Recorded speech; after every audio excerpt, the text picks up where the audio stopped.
सभी को नमस्कार। आज हम मधुमेह का उपचार अर्थात ट्रीटमेंट ऑफ डायबिटीज पर डिस्कशन करने जा रहे हैं। मधुमेह के रोग का कोई स्थायी उपचार नहीं है बच्चों, परंतु इसे कुछ हद तक नियंत्रित किया जा सकता है। मोटापे के कारण यदि मधुमेह को या व्यक्ति को मधुमेह है तो वजन पर नियंत्रण करना आवश्यक हो जाता है।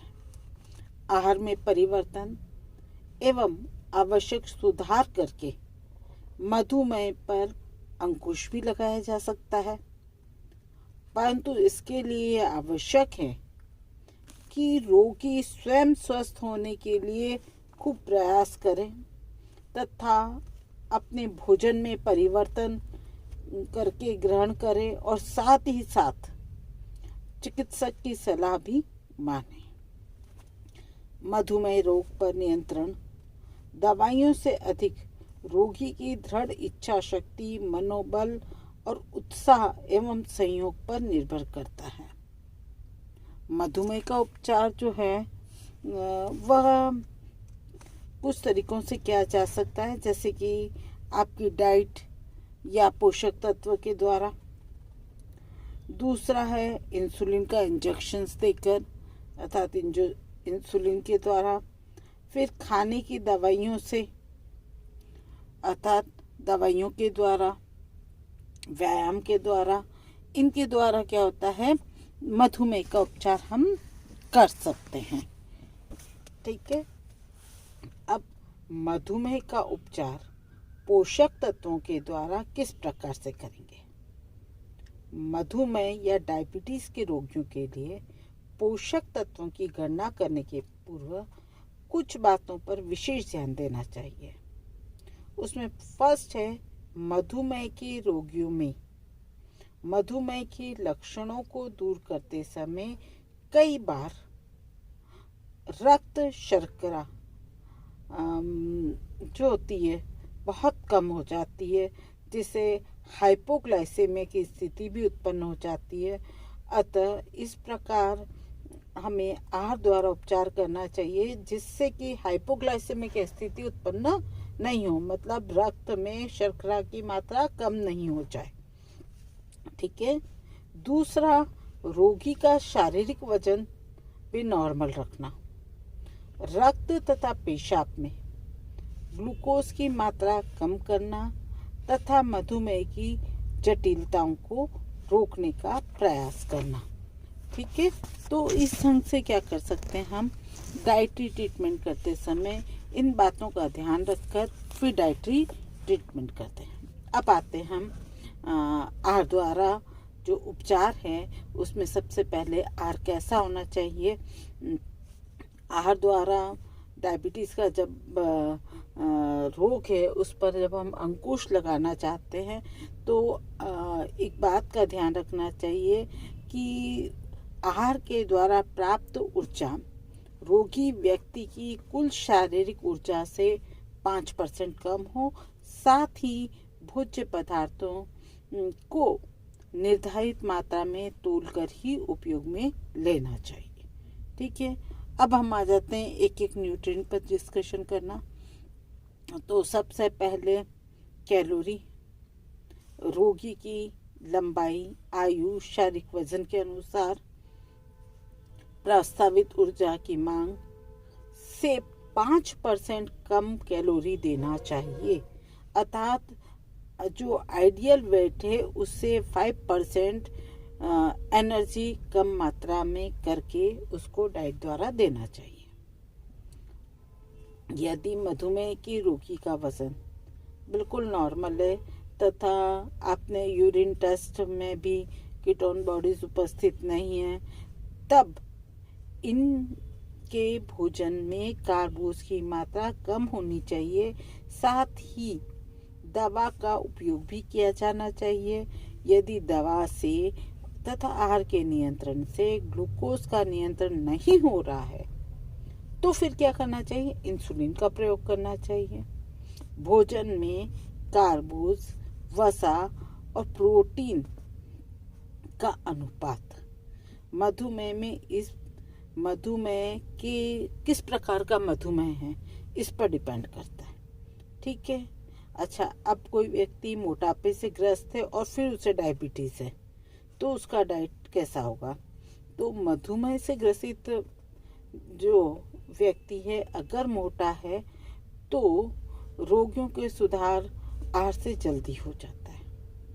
इन्हें दवाइयों और इंसुलिन की आवश्यकता जो होती है बहुत ही कम या यदाकदा होती है। मोटापे के रोगियों में मधुमेह के उपचार हेतु पहला कदम होता है कि उसका हम क्या करें, वेट कम करें। मोटापे से जो ग्रस्त व्यक्तियों के रोगियों का आहार का नियोजन हमें इस प्रकार करना चाहिए कि पहला तो हमें ये ध्यान रखना चाहिए कि आहार में कम कैलोरी युक्त भोजन हो या कम कैलोरी युक्त आहार देना चाहिए, परंतु कैलोरी की मात्रा यकायक बहुत अधिक कम नहीं करनी चाहिए। धीरे धीरे कैलोरी की मात्रा में घटानी चाहिए। इसके आहार में गुड़, शहद, शक्कर, मिठाई, जड़ या कंद वाली जो सब्जियां होती है, आइसक्रीम आदि जो अधिक शर्करा युक्त भोज्य पदार्थ होते हैं उन्हें हमें नहीं देना चाहिए। या यूं कह दो कि इन भोज्य पदार्थों को वर्जित ही समझना चाहिए। ठीक है। दूसरा ये ध्यान रखना चाहिए कि कम कैलोरी युक्त आहार देने के बावजूद भी अगर रोगी में जितना सुधार होना चाहिए वो नहीं हो रहा है तथा ग्लूकोज जो मूत्र में ग्लूकोज आता हो तो आहार में थोड़ा सा परिवर्तन करने की भी आवश्यकता नहीं होती। धैर्य छोड़ना नहीं चाहिए। ठीक है। कुछ दिन पश्चात क्या होगा, उसका वजन घटने लगेगा और मूत्र में ग्लूकोज आना बंद हो जाएगा। तो इस तरह से हमें ध्यान रखते हुए क्या करना चाहिए, कैलोरी उसे देना चाहिए।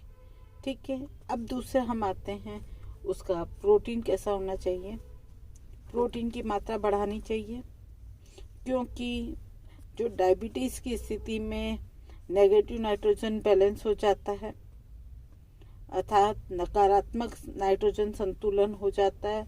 अतः मधुमेह के जो रोगी हैं उनको सामान्य लोगों की अपेक्षा दुगनी मात्रा में प्रोटीन की आवश्यकता होती है। अपन ने ये भी पढ़ा है कि प्रोटीन का मेटाबॉलिज्म भी डिस्टर्ब हो जाता है और प्रोटीन जो है एनर्जी देने के काम करने लगता है तो नेगेटिव नाइट्रोजन बैलेंस आज हो जाता है।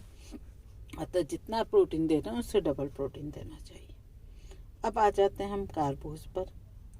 रक्त में कीटोसिस या कीटो यूरिया को रोकने के लिए कैलोरी पर नियंत्रण करना क्या होता है, अति आवश्यक होता है। सामान्य वजन वाले जो व्यक्ति हैं उसको 40% कैलोरी की प्राप्ति कार्बोज से होनी चाहिए। मोटे व्यक्तियों के लिए वसा की मात्रा घटाकर कार्बोज की मात्रा 60% तक कर देनी चाहिए और 60% तक कैलोरी जो है कार्बोज के द्वारा पूरी करनी चाहिए। मोटे व्यक्तियों में शारीरिक वसा का भी ऑक्सीडेशन होता है।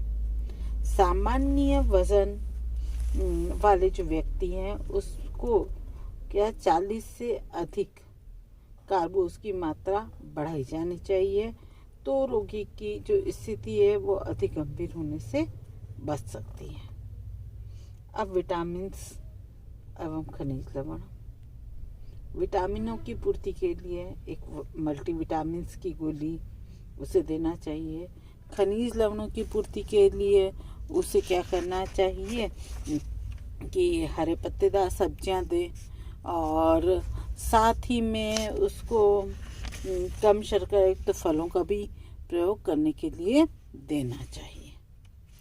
अच्छा, अल्प भार वाले मधुमेह के रोगियों को जो कार्बोज है वह सामान्य कम वजन वाले अर्थात अल्प भार वाले रोगियों को हम पर्याप्त मात्रा में कार्बोज दे सकते हैं, परंतु साथ ही इन्हें दवाइयों और इंसुलिन भी देना चाहिए ताकि रक्त में ग्लूकोज की मात्रा नियंत्रित रहे। अच्छा, अब है मधुमेह की स्थिति में डाइट प्लान हम कैसे करेंगे।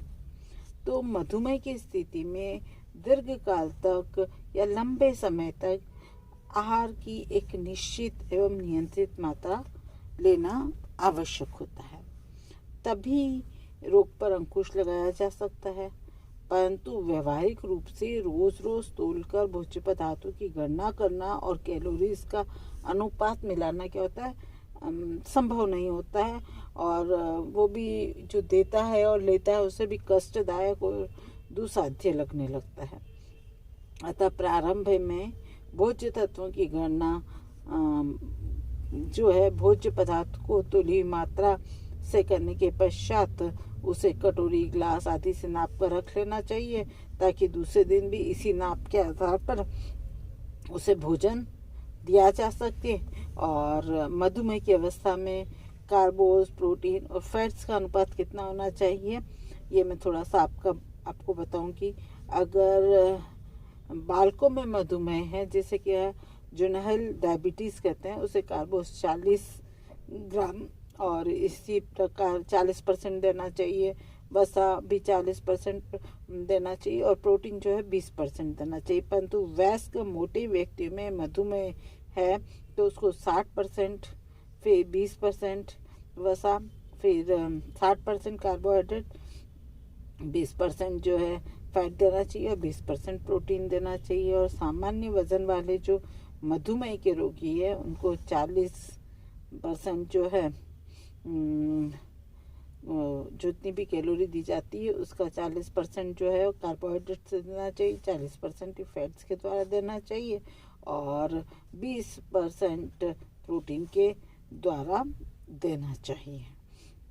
अच्छा, उसके अलावा जो मधुमेह के रोगी हैं उनको पोषक तत्वों की एक निर्धारित मात्रा जो है वो भी, उसकी भी एक टेबल है। जिनका बहुत अधिक वजन है, जिनका नॉर्मल वजन है और जो अंडर वेट है उनको किस प्रकार से देंगे। जो ओवर वेट हैं उनको कैलोरी, ओवर वेट में पहले मैं बता देती हूँ आपको, शाकाहारी और मांसाहारी। तो शाकाहारी को कितनी देंगे और मांसाहारी को कैलोरी जो है 1400 किलो कैलोरी और मांसाहारी को भी 1400 किलो कैलोरी। कार्बोहाइड्रेट्स जो देंगे वह 220 ग्राम जो शाकाहारी को देंगे और 165 ग्राम जो है मांसाहारी को देंगे। प्रोटीन जो है 65 ग्राम शाकाहारी को और मांसाहारी को 90 ग्राम। वसा जो है वह 30 ग्राम जो है शाकाहारी को देंगे और 45 ग्राम जो है मांसाहारी को देंगे। ये अत्यधिक वजन वाले को इस प्रकार से कार्बोहाइड्रेट, प्रोटीन और फैट से जाते हैं। परंतु जिसका नॉर्मल वेट है उसको किस रंग से देंगे, उसको 1700 किलो कैलोरी देंगे शाकाहारी को और 1700 ही मांसाहारी को देंगे। कार्बोहाइड्रेट जो है शाकाहारी को 220 ग्राम और मांसाहारी को 180 ग्राम।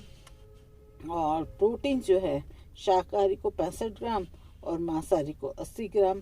और वसा जो है शाकाहारी को 50 ग्राम और मांसाहारी को 60 ग्राम दे सकते हैं। और इसी प्रकार जो अंडर वेट वाले मधुमेह के रोगी हैं उनको जब डाइट देते हैं तो जो शाकाहारी है उसको 2400 किलो कैलोरी देते हैं और मांसाहारी को भी 2400 किलो कैलोरी देते हैं। और इसी तरह कार्बोहाइड्रेट जो है 340 ग्राम, तो शाकाहारी को, मांसाहारी को 290 ग्राम तक दे सकते हैं। प्रोटीन जो है वह शाकाहारी को 90 ग्राम दे सकते हैं, तो मांसाहारी है उसको 100 ग्राम दे सकते हैं। और वसा जो है वो शाकाहारी को 70 ग्राम तो मांसाहारी को 90 ग्राम हम दे सकते हैं। अच्छा, मधुमेह की जब भी हम डाइट प्लान करते हैं तो कुछ विशेष बातों का ध्यान रखना चाहिए।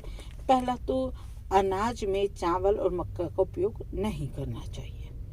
गेहूं तथा चना जो मिलाकर उसके आटे की रोटी का उपयोग करना चाहिए। मिश्रित आटे की रोटियां मधुमेह के रोगियों को लाभ पहुंचाती।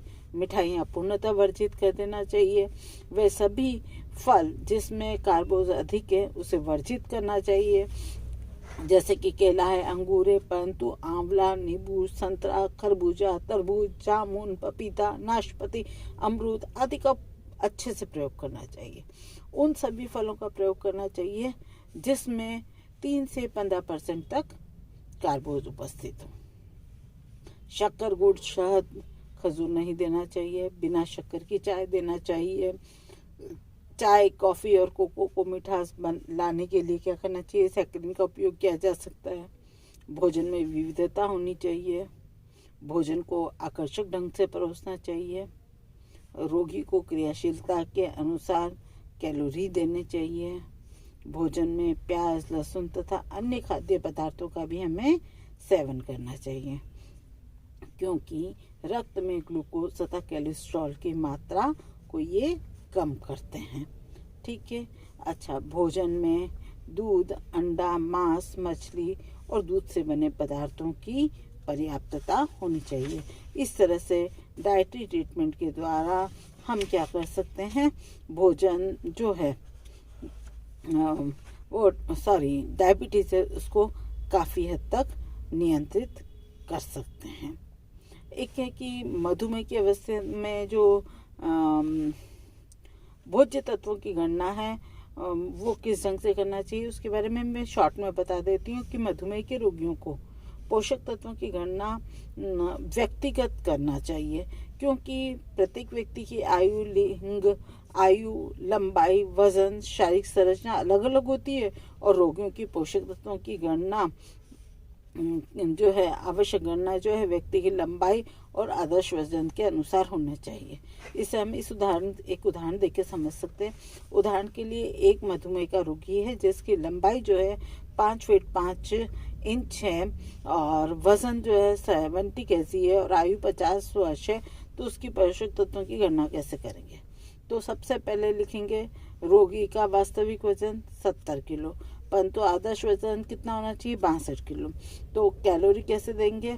कैलोरी में 30 किलो कैलोरी पर KG body weight per day देना चाहिए।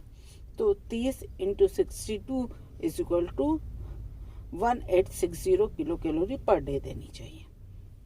ठीक है, इस तरह से गणना करेंगे। और प्रोटीन की 15% कैलोरी प्रोटीन से देनी है, तो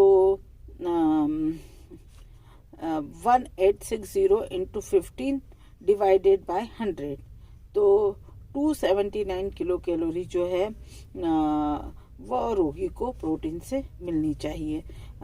इसलिए क्या करते हैं, 1 ग्राम प्रोटीन 4 कैलोरी देता है, तो 4 कैलोरी ऊर्जा 1 ग्राम प्रोटीन से मिलती है, तो 279 किलो कैलोरी किससे ऊर्जा कैसे मिलेगी? 279 / 4, तो 70 ग्राम प्रोटीन से हमें एनर्जी मिलना चाहिए। ठीक है, तो रोगी को पर डे 70 ग्राम कैलोरी देनी चाहिए। ठीक है, इसी प्रकार कार्बोज पर आ जाते हैं। कुल निर्धारित कैलोरी का 55% अगर हम कार्बोहाइड्रेट से दे रहे हैं, तो 1860 उसको कुल कैलोरी अपने को देनी है, उसको मल्टीप्लाई करो 55 से, डिवाइड करो 100 से, तो कितना हो जाएगा? 1023 किलो कैलोरी। अर्थात 1023 किलो कैलोरी कार्बोज से मिलनी चाहिए। चूँकि हम जानते हैं कि 4 कैलोरी ऊर्जा 1 ग्राम कार्बोहाइड्रेट से मिलती है, तो 1023 कैलोरी की ऊर्जा कैसे मिलेगी? 1023 / 4, तो 256 ग्राम किससे हो जाएगा? कार्बोहाइड्रेट से हो जाएगा। अर्थात रोगी को 256 ग्राम कार्बोज देना चाहिए। अब वसा की गणना करनी है, तो वसा जो है कुल कैलोरी प्रोटीन माइनस प्रोटीन और कार्बोहाइड्रेट से प्राप्त कैलोरी, जितनी हम कैलोरी दे रहे हैं उसमें से प्रोटीन और कार्बोहाइड्रेट से जो प्राप्त कैलोरी उसको माइनस कर दो। तो कार्बोहाइड्रेट और प्रोटीन से जो प्राप्त कैलोरी है उसमें प्रोटीन की है 279 प्लस 1023 कार्बोज की। इन दोनों को क्या करो, 1860 से माइनस करते हैं, तो हमें कितनी प्राप्त होती है? 558 किलो कैलोरी। अब जैसा कि हम जानते हैं कि 9 किलो कैलोरी जो है कैलोरी ऊर्जा जो है 1 ग्राम वसा से मिलती है, तो 558 किलो कैलोरी से हमें कितने ग्राम वसा से मिलेगी? तो 558 / 9, तो कितना हो जाएगा आपका 62 ग्राम वसा हमें हो जाएगी। ठीक है, अतः मधुमेह के रोगी को 62 ग्राम जो वसा है वो पर डे देना चाहिए। तो इस गणना के आधार पर मधुमेह के रोगी को पर डे 70 ग्राम प्रोटीन, 256 ग्राम कार्बोज और 62 ग्राम वसा जो है वो देनी चाहिए। तो इस तरह से हम जो है मधुमेह के रोगियों की पोषक तत्वों की या भोज्य तत्वों की गणना कर सकते हैं। आया समझ में? धन्यवाद।